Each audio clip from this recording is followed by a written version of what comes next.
Hello and welcome. And this is where we're gonna, I've been keep saying how much fun this is, or how much algebra this is gonna take. This is where it really hits the road, and I appreciate you guys being willing to come down there with me and go down this road and keep trugging. You guys have been showing some really great persistence in getting through this, even though some of you, may be struggling with this. Actually, all of you probably are struggling with this. This is a good struggle with your brain. So here we go. All right. So we're going to talk about what's called verifying trigonometric identities. Verifying is another way, or a nice kind way of saying proving. So here we go.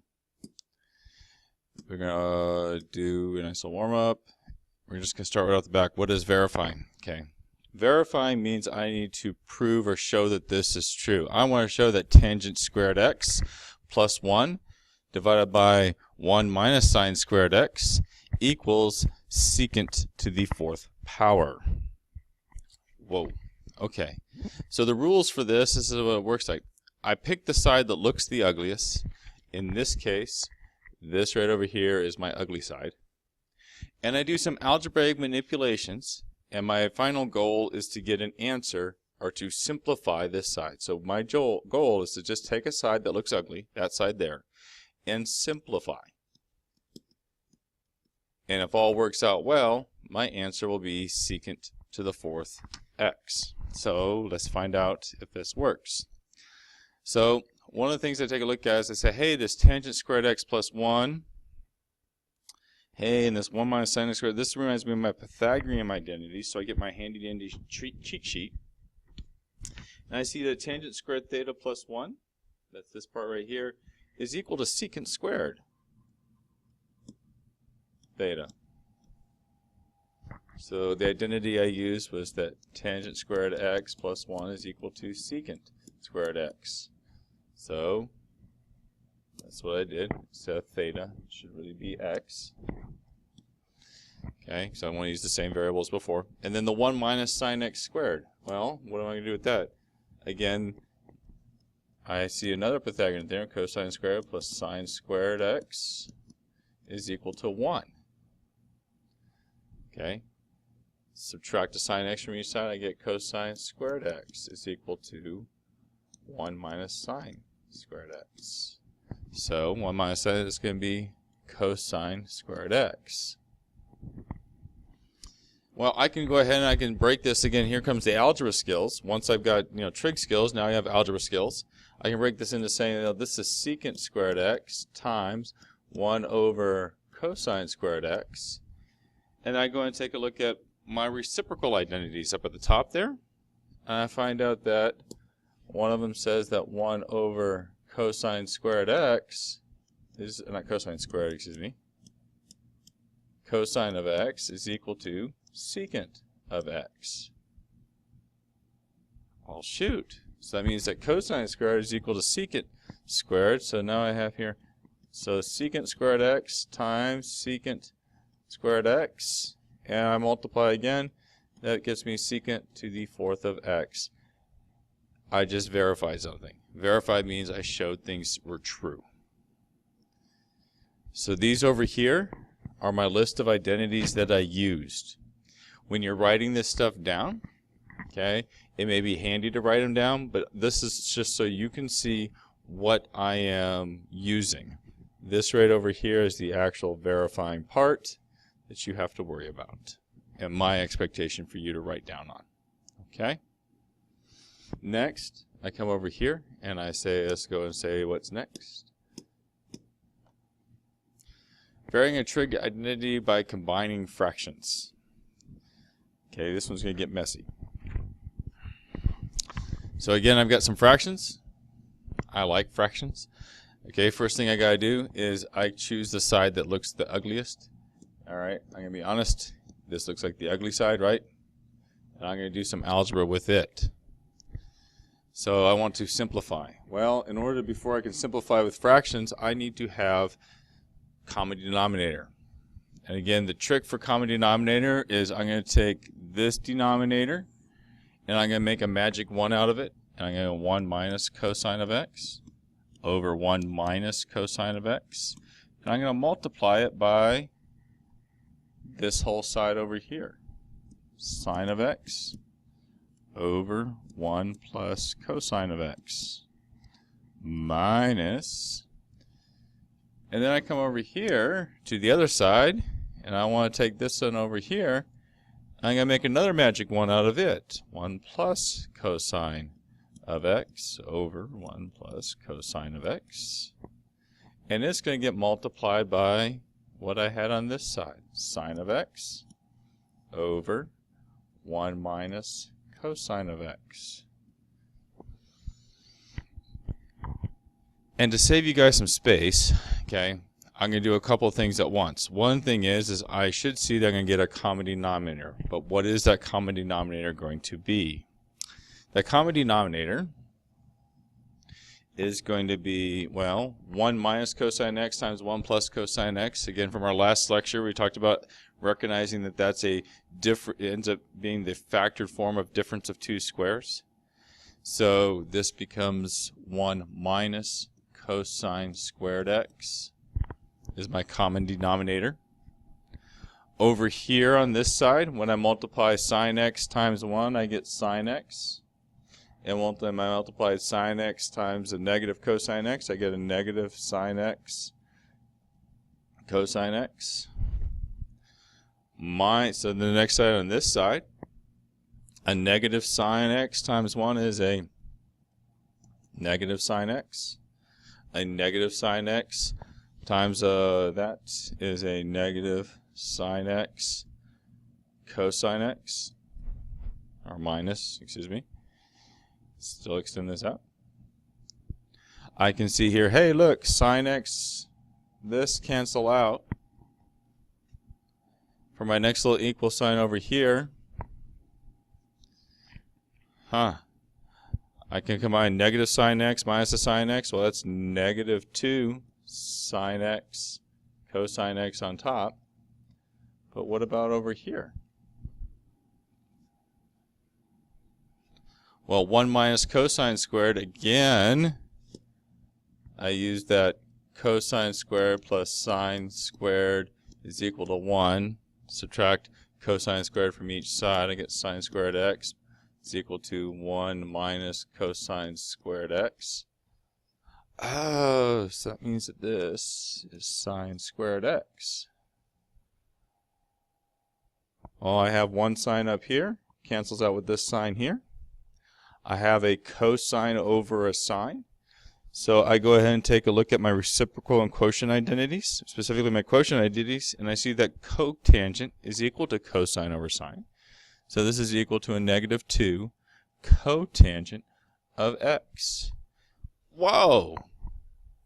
Now here's what's really crazy about this. Not that I proved this or simplified this and used my mad algebra skills, because they are mad skills. No, what's crazy about this is that if I were to graph this whole equation up here, and I graph this itty bitty little equation over here, they would be the exact same thing. And that's what's amazing. All right, next one. 2 more to go, guys. Halfway home.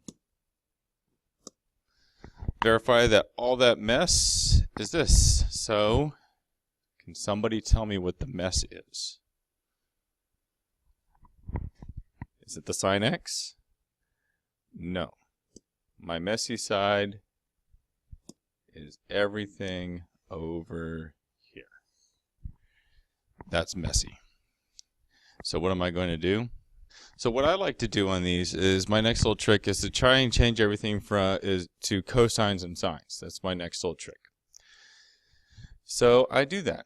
I take the messy side, and this side looks like it lends itself to cosines and sines. You might be going, well, how do I know to do that? Well, there's nothing here that's familiar. I can go and look over that entire sheet of tricks and of cheats, and there's nothing that looks like I can easily replace that makes it look simpler. So I start off by going, you know what? I think I'm going to change everything to cosines and sines. Well, cosine of x is already there. Secant squared is times 1 over cosine squared of x. Tangent is sine of x over cosine of x minus, Well, cosine of x is just cosine of x. Tangent cubed is sine cubed of x over cosine cubed of x. And I cross things out or simplify where I can. So, well, here I got that cosine can go with that cosine goes away.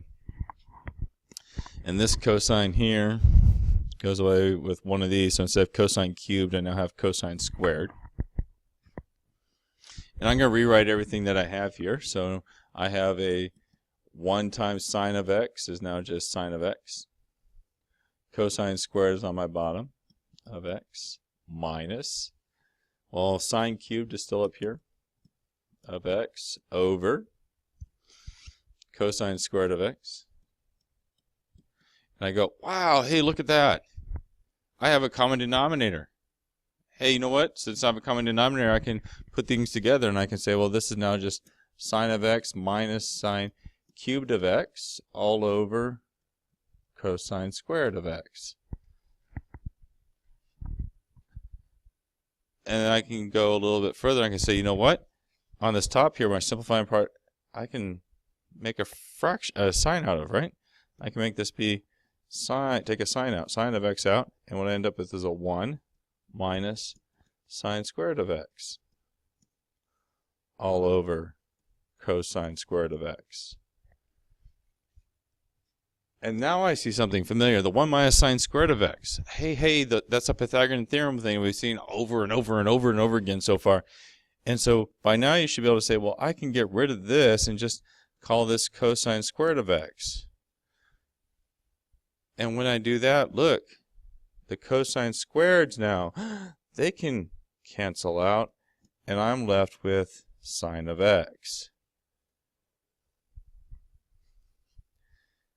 How cool is that? And again, you need to take the time to figure out, what did you just show? You just showed that this crazy green blob of a mess that's sitting up here, if I were to put that in my calculator and ask it to graph it, it would graph the same sine function right there. Same one. If you were just to type sine of x. Mind blown, right? All right, so let's take a look here. All right, next one. Last one. See if I can keep you into this one more time. Okay. So on this one over here, this one's got cosine, cosecants, cotangent, cotangent cubes. All right, so what do I got to do for this one?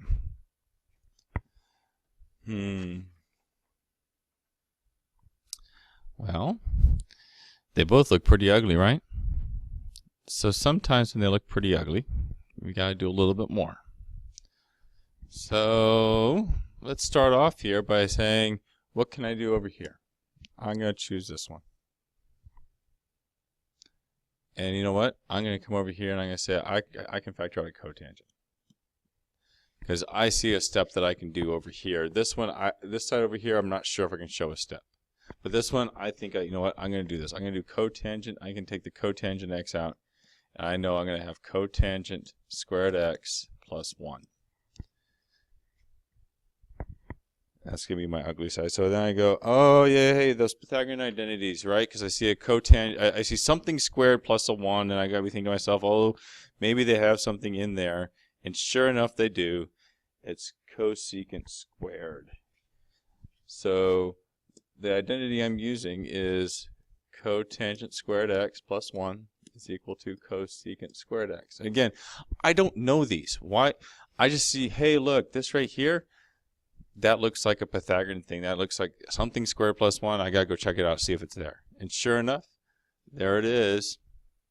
Cotangent plus 1 is equal to cosecant squared x. So I can rewrite this. Cotangent x is equal times cosecant squared x. It's not quite the same, right? But cotangent times cosecant. Well, what's my next step? My next step is, maybe I can put these in terms of sines and cosines. Again, I'm just grasping at air. I'm just like, there's nothing else that looks familiar, but so let's do that next step. I can do, okay, well, this is cosine x over sine x, because that's what cotangent is, times 1 over sine squared x. Oh, I think I see it now. Now when I do this, I say, hey, look, this is cosine x all over sine cubed of x, right? Well, I can just separate this out. Instead of dividing, I can do it, change it to a multiply of cosine x times 1 over sine cubed of x. And again, what is 1 over sine of x? Well, that's cosecant x. We used that earlier. So now I have cosine of x times 1 over, not 1 over, excuse me, cosecant, cosecant cubed of x. And that's what I was wanting to show. So some of this is piece of puzzle fitting. A lot of this is algebra and algebra manipulation. All right.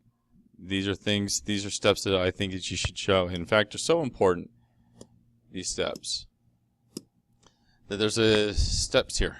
So I take a look, these are steps that I did. Start with the more complicated side of the identity. Always did that. Okay. Use reciprocal quotient, Pythagorean, and other basic trig identities. Where possible. Can you do that? The big one that people have problems with is this part here, the algebraic operations. It's just combining fractions. That's the big one people don't like. You need to become comfortable with it. It's what you're going to see in the future. Rewriting fractions. Sums and differences, okay, adding, multiplying, okay. Convert the diameter, okay, we only did that once with that magic 1. Okay. The work each side separately. This part right here, I do not recommend. Okay. At least right now. You can do that when you become more experienced at doing this. Don't do that one right now. Wait until college. Okay. No other strategy presents itself. Try converting the entire expression to one involving only sines and cosines. It's a last resort, but I like doing it because you can start seeing where things can get canceled out easier. That's it. That's what I've got. When you come in on, when you guys come in next, we're gonna start working on these, and my expectation is that we go through a couple of these, and you guys try and struggle through them. We'll see you guys later. Have fun. And math on.